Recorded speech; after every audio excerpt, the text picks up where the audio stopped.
Bonjour à toutes et à tous les amis, j'espère que vous vous sentez bien et que vous ressentez cette que vous ressentez l'augmentation d'énergie psychique, qui nous affecte, hein. De plus en plus, on est en train de s'ouvrir, de se réveiller, de se préparer pour vraiment atteindre ce niveau de la 5e dimension. Seulement, il y a différentes parties à l'intérieur de nous. On pourrait dire que le mental de l'ego gère tout le mental inférieur gère toutes les situations du monde physique. Mais à l'intérieur de nous, on est quand on rentre dans cette voie spirituelle, on devient sensible aux énergies, invisibles. Il y a tout ce monde, astral qui est en train de qui toujours se transforme et puis il y a une réalité plus profonde de l'âme quand même qui est toujours là. Des fois, elle est juste observatrice, hein, de l'âme et de l'esprit, supérieur.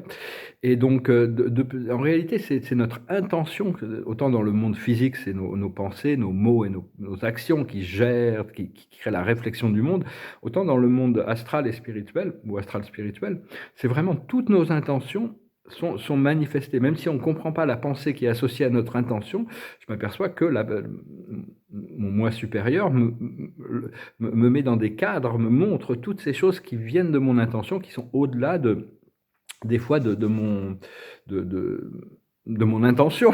Ça peut paraître très bizarre de dire ça. Et donc, il faut comprendre qu'on a des désirs. Le corps des désirs, c'est vraiment ce qui est le moteur d'évolution. Seulement, il faut comprendre les désirs qui viennent du corps et les désirs qui viennent de l'âme. Tous les désirs qui viennent du corps, qui sont répétitifs et qui font partie de cette 3e dimension. Après ça, bon, il y a un équilibre qui doit se trouver, hein, on va revenir là-dessus, mais tous ces désirs nous amènent des délais, de la souffrance, de l'amertume, alors que les désirs qui viennent de l'âme nous appellent la joie, la paix, d'être complet, d'être comblé. Et donc on doit chercher quand même ces plaisirs qui viennent de l'âme, hein, le plus possible, sans jugement sur nous-mêmes, juste de l'amour inconditionnel. Et pendant très longtemps, le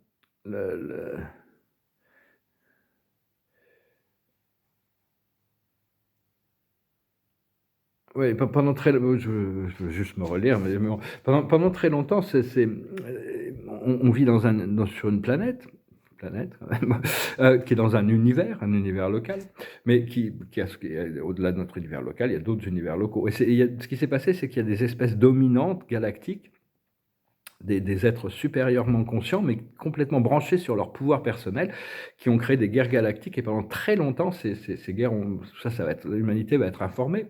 Et donc, il y avait un groupe qui s'appelle les Anunnaki, qui est fait de centaines, voire de milliers de races différentes, hein, parce qu'ils ont colonisé, ils ont hybridé, ça fait très très longtemps. Et sur Terre, ils se sont aperçus, quand ils ont créé ce modèle de cette matrice fantôme, que les humains, grâce à la présence je suis, allaient les dépasser spirituellement. Ça leur a fait très peur. Et donc le grand message de conditionnement, c'était que il fallait absolument garder tous les humains dans la 3e dimension, dans la peur, la séparation, le conflit, l'opposition. Et donc ça, c'est pendant très très longtemps, c'est ce qui a dominé cette matrice, hein. Ils étaient en contrôle. Maintenant, bon, ils ont lâché prise. Enfin, il en reste plein, mais des factions, des groupes. Mais enfin, à ma connaissance, à nous et sa famille, on lâché prise le roi Anu a lâché prise de cette connexion avec le monde terrestre à la fin des années 90, parce qu'il voyait que ça allait pas, que c'était plus approprié. Donc, ce qu'il y a, c'est que dans la 5e dimension, dans la 3e dimension, notre esprit mental est toujours en conflit, en opposition avec notre âme. C'est-à-dire que c'est très très difficile et c'est très très rare les gens qui arrivent à équilibrer l'âme et le mental, le côté humain et le côté divin en même temps. Donc c'est très.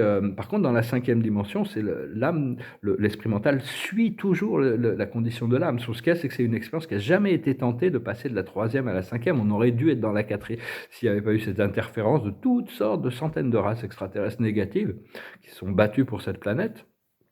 Maintenant, il y a les forces de la lumière qui sont venues aussi pour nous assister dans cette libération. Disons qu'on serait déjà depuis très longtemps dans la 4e dimension et l'accès à la 5e dimension se ferait naturellement. Seulement, bon, pour l'humanité, les scénarios sombres vont continuer à se développer pour ceux qui sont endormis et qui ont encore besoin de ça pour se réveiller, hein.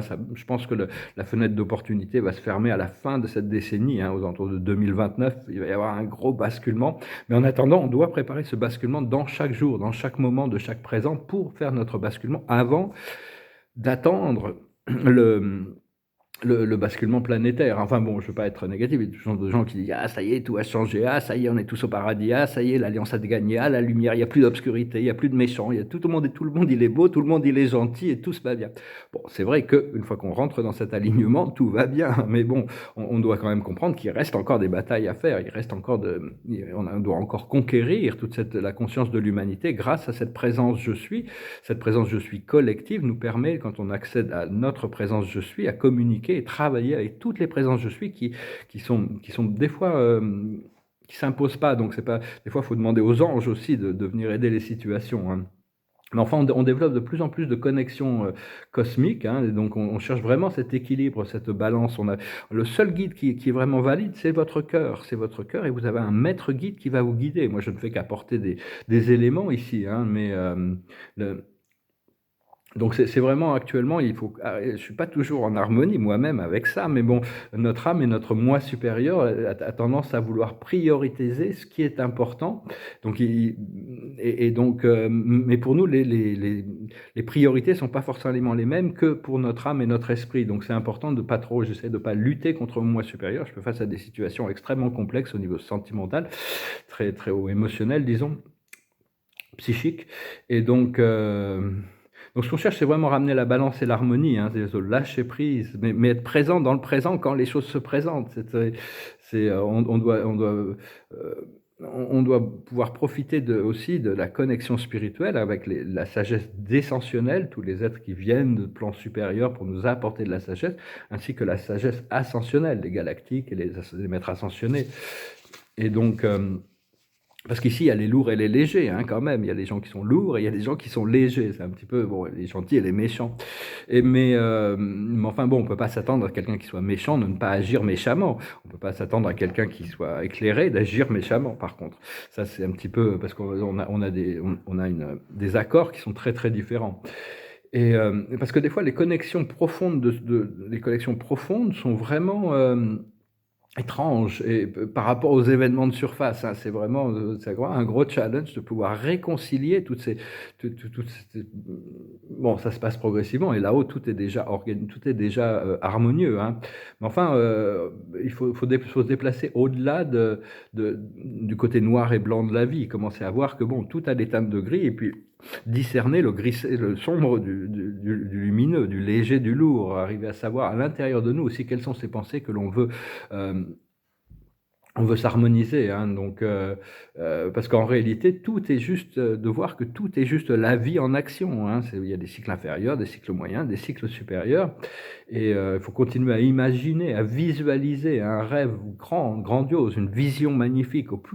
C'est vraiment essentiel à la création de la nouvelle terre que on continue à cultiver, même si on peut même être attaqué psychiquement sans le savoir par des forces qui sont là sur la planète, qui étaient là, qui ont été créées, technologiques, pour garder la fréquence faible, hein. Vraiment, ils nous font remonter des trucs, des traumatismes, des trucs comme ça, qui n'ont plus aucune raison d'être. Mais bon, des fois, on peut être sujet à des attaques psychiques par rapport à ces technologies. Donc, il faut vraiment, c'est le moment où il faut se tourner vers sa présence et accepter de lâcher prise, hein. Donc, mais enfin, c'est vraiment très important de continuer à cultiver une vision de ce qui est beau, de ce qui est vrai, de ce qui est voulu, hein, et donc d'équilibrer ces deux côtés, l'ego humain et la nature multidimensionnelle du cœur et de l'âme, hein, et d'arriver à un point d'équilibre, d'harmonie entre les deux, et continuer à s'aimer soi-même et donc continuer à cultiver ce sens de l'amour. À la fin, on verra qu'il n'y avait vraiment que ça.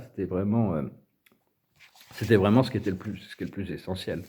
Donc voilà les amis, j'espère que ce message aura été intéressant pour vous. Je vais tirer des oracles, je vais chanter une chanson et je vous remercie infiniment pour vos dons, si vous pouvez. Je vous remercie de votre soutien, de continuer. Je vois que YouTube continue à désabonner, donc regardez si vous voulez suivre ces messages. Je vais continuer à ancrer cette lumière de plus en plus. Là, on se prépare pour un grand tournant. Je vais bien les mélanger quand même. On va voir un petit peu. On va voir la carte de la journée.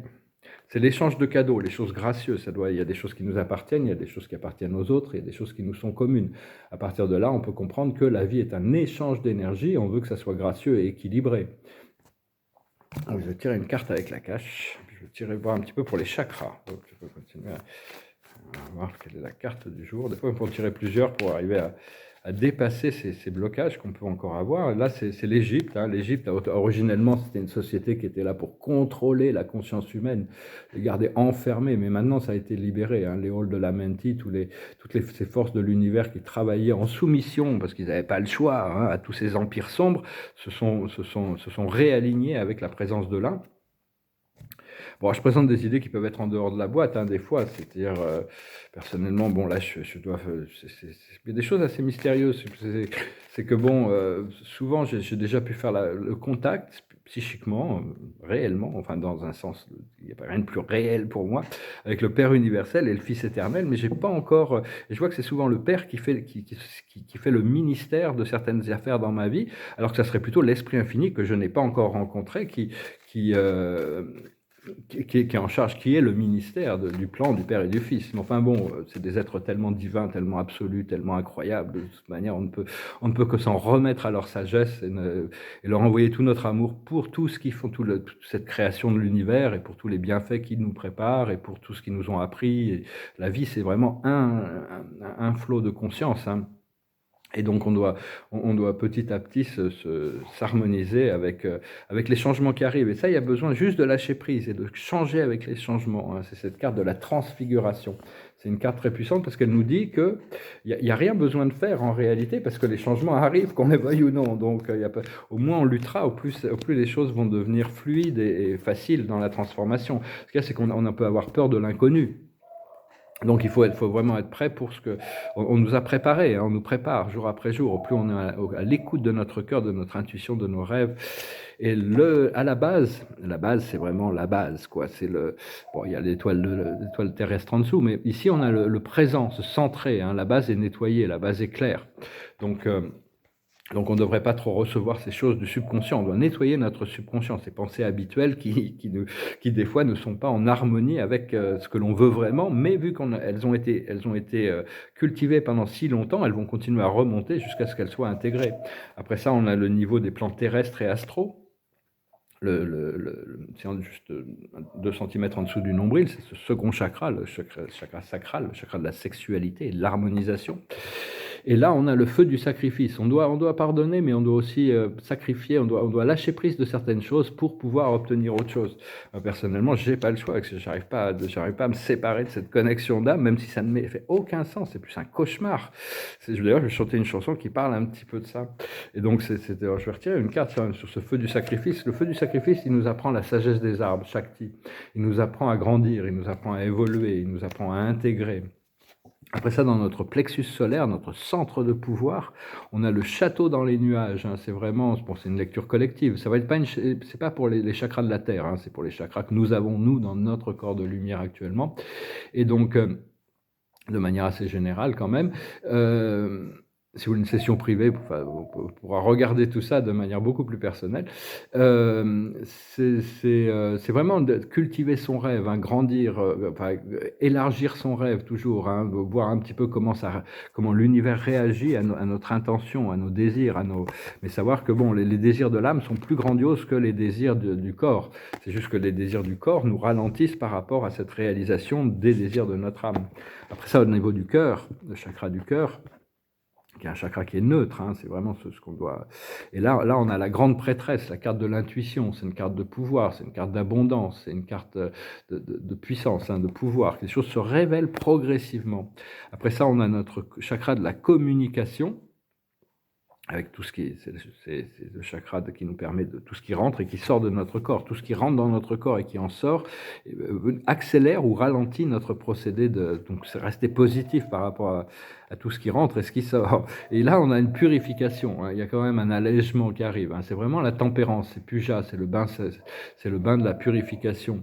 Et donc c'est vraiment la carte de la tempérance, hein. Rester flexible entre les mondes, entre les énergies, équilibrer les choses, rester invoquer votre présence, lâcher prise, revenez au centre, revenez au cœur et continuer à travailler sur écouter la voix du cœur qui nous permet de savoir les choses que l'on doit purifier quand même. Il y a des choses à purifier parce que c'est vraiment une expérience qui a jamais été tentée dans l'univers de passer de la 3e à la 5e dimension dans un corps physique. au niveau collectif. Bon, le Bouddha, le Christ, même et nombreux autres ont ascensionné parce qu'ils avaient complètement ils avaient complètement ils avaient fait face à tout 100% du karma. Alors que maintenant, il y a eu des accords qui ont été faits, qui fait qu'à partir de 51% de positif dans notre intention et notre vie, on commence à ascensionner. On doit intégrer la nature de la lumière et de l'obscurité, de manière à transmuter l'obscurité et soutenir la lumière, mais dans l'intégration, pas dans le conflit et l'opposition. Donc c'est un programme un peu différent qui nous est proposé que ce qu'ils avaient pu, les maîtres ascensionnés avaient pu avoir, mais peut-être plus facile, parce que bon, on est obligé d'adresser les masses, des milliards d'âmes il y en a beaucoup qui se réveillent, mais bon, ça reste quand même un peu, ça va prendre du temps pour qu'ils soient complètement en alignement, même avec la 4e dimension. Il peut y avoir aussi des événements cosmiques et stellaires ou des interventions, ou toutes sortes d'interventions qui peuvent accélérer les choses, mais tout est fait proportionnellement à la justesse de ce que la nécessité du moment appelle. Ce que l'on voit dans notre 3e œil, le siège de notre conscience, c'est la révolution, c'est couper à travers. Il y a des choses qu'on doit couper à travers, et donc on peut pas. Moi, je suis vraiment embarrassé par certaines choses, mais j'ai pas le choix, et donc je dois les traverser. C'est un petit peu, je pense que mais il y a des choses qu'il est nécessaire de trancher, mais de rester quand même sans brutalité. C'est pas facile de rester, mais on a besoin de trancher, on a besoin de faire une révolution, on a besoin de changer, d'accepter le changement. Et ce que l'on a dans notre 7e chakra, notre couronne, ce qui nous connecte le microcosme au macrocosme, c'est le lait de la mer. C'est vraiment, c'est le succès quand même, intérieur, extérieur, l'abondance, la prospérité, mais avec quand même un désir de plus d'unité, de retourner à la grande source. Ces deux saints qui veulent retourner au gros sein originel. Après ça, notre étoile terrestre qui est en dessous de nos pieds, on a le pouvoir qui arrive, le siège chaud, les responsabilités. On est prêt pour gérer plus d'énergie sur le plan terrestre, et donc il va y avoir un gros changement qui est en train de s'opérer. Et notre étoile de l'âme, qui vient de qu'on partage avec notre moi supérieur et qui va descendre sur nous, c'est l'amusement. On va pouvoir s'amuser. Là, je le sens, ça va faire du bien. J'ai l'impression que j'ai vécu en exil de ma vie pendant 5 ans là. Et donc ça va être très agréable de retourner faire un retour dans le monde, pour pouvoir être social et s'amuser, profiter de la vie, profiter du monde physique, profiter de cette existence le plus possible. Alors j'allais chanter une autre chanson, puis cette chanson est venue, ça parle de quelqu'un qui a une connexion profonde d'âme, qui le fait souffrir, et à la fin, bon, notre histoire est un peu différente avec c'est une chanson des Rolling Stones, celle de Mick Jagger, mais dans cette chanson, mais tout le monde a une histoire différente, mais enfin bon, ça parle quand même de ça, et à la fin, il dit, bon, peut-être que dans une autre vie, ça va fonctionner entre nous, donc voilà. Goes like this, Wild Horses. Childhood living, it's easy to do the things you wanted. I bought them for you, graceless lady. You know who I am. You know I can't let you slide through my hands. Wild horses couldn't drag me away. Wild horses couldn't drag me away. I watch you suffer a dull aching pain. Now you've decided to show me the same. No sweeping exit or off stage lines could make me feel bitter or treat you unkind.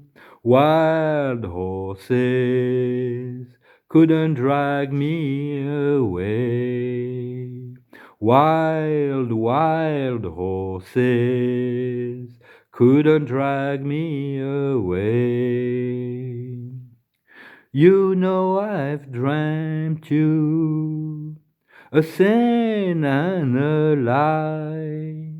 I have my freedom, but I don't have much time.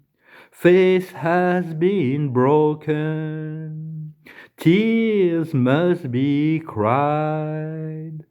Let's do some living after we die. Wild horses, we'll ride them someday. Wild, wild horses, we'll ride them someday. Wild, wild horses, we'll ride them someday. Ouais, une chanson une belle chanson quand même, une belle chanson. Voilà, je veux finir avec, je vous remercie pour tout, hein, n'oubliez pas de, vous pouvez me laisser des commentaires si vous avez des suggestions sur des choses qui pourraient être intéressantes que j'adresse. Et je suis quand même ici pour apporter une sorte de vision un peu cohesive dans la relation du monde spirituel avec l'humanité. Ça reste très relatif, tout est relatif. Il y a tellement de choses, tellement d'événements, donc c'est pour ça que votre cœur est vraiment votre seul guide, hein, votre cœur, votre maître guide, votre ange gardien, votre monade et votre moi divin, hein, c'est vraiment ce qui a besoin d'être orienté vers cette connexion, cette réceptivité, cette union. Ouais, éventuellement pouvoir établir une sorte de confiance et d'habilité à pouvoir recevoir tout le temps dans le moment présent cette connexion pour pouvoir rentrer dans cette nouvelle dimension, hein, tant qu'on n'a pas réussi à quand même à ressentir plus. C'est une dimension où on ressent énormément de choses. Au plus on s'élève dans les vibrations, au plus le ressenti psychique est important, donc on doit pouvoir gérer ses énergies et on est une fois en vivant sur Terre, on est confronté à toutes les extrêmes des opposites, hein, des opposés, c'est très challenging. Donc ne vous en voulez pas, aimez-vous vous-même, hein, je m'aime, je vous aime. Et puis même si quelqu'un ne nous aime pas en retour, si on s'aime soi-même, ça devrait suffire, hein. Quand des situations, surtout romantiques, nous montrent des choses qui sont un peu délicates, quoi. Et donc, l'observateur de la journée, c'est le choix, hein. Il y a vraiment des choix à faire, mais bon, sur certaines choses, on n'a pas le choix, parce que moi, je m'aperçois que je fais des choix, mais mon moi supérieur est pas d'accord avec mes choix. Et donc finalement, il y a tellement de pression qui arrive de là-haut que je dis, bon, éventuellement, bon, on va voir, hein, on verra bien, j'accepte ce que vous me présentez. Et la plus haute sagesse, c'est la clairvoyance, être toujours plus clairvoyant, que laisser les voiles tomber, pouvoir voir derrière l'illusion, continuer à ouvrir les yeux de notre esprit. On a nombreux yeux qui vont s'ouvrir, qui s'ouvrent sur des dimensions, sur des réalités, sur des connaissances. Et on n'est pas vraiment... Cette vision, elle vient du moi supérieur, elle vient de Dieu en réalité, quand on a notre troisième œil ouvert, mais on n'est pas... C'est une sorte de manager, d'équilibreur, c'est une sorte qui se passe parce qu'on n'est pas vraiment en contrôle de la vision qui nous traverse. C'est vraiment... Et des fois, on comprend pas forcément parce qu'on réagit à ces choses, tout ce qui traverse notre conscience, on a tendance à réagir, et l'esprit mental, des fois, réagit de point de vue de séparation, alors qu'il devrait, petit à petit, il doit apprendre à réagir d'un point de vue d'amour, de compassion et d'unité. Donc tout ça, c'est en train de s'intégrer, hein, on doit être patient, hein, de toute manière. Ce qu'il faut comprendre, c'est la réconciliation. Voilà, il me demande peut-être de me réconcilier avec cette jeune personne. C'est pas facile, hein, c'est dur. C'est dur, mais bon, on verra bien, hein, de toute manière, j'essaie de ne pas prendre de positionnement. Des fois, quand on n'a pas de positionnement, notre esprit est circulaire. Dès qu'on prend un positionnement, on crée un angle. Et donc, ce qu'il faut faire, c'est l'équilibre. Garder les choses en équilibre. Des fois, il faut lâcher prise. Des fois, il faut s'accrocher. Des fois, il n'y a pas une règle qui fait que tout est comme c'est vraiment tous les outils sont des outils.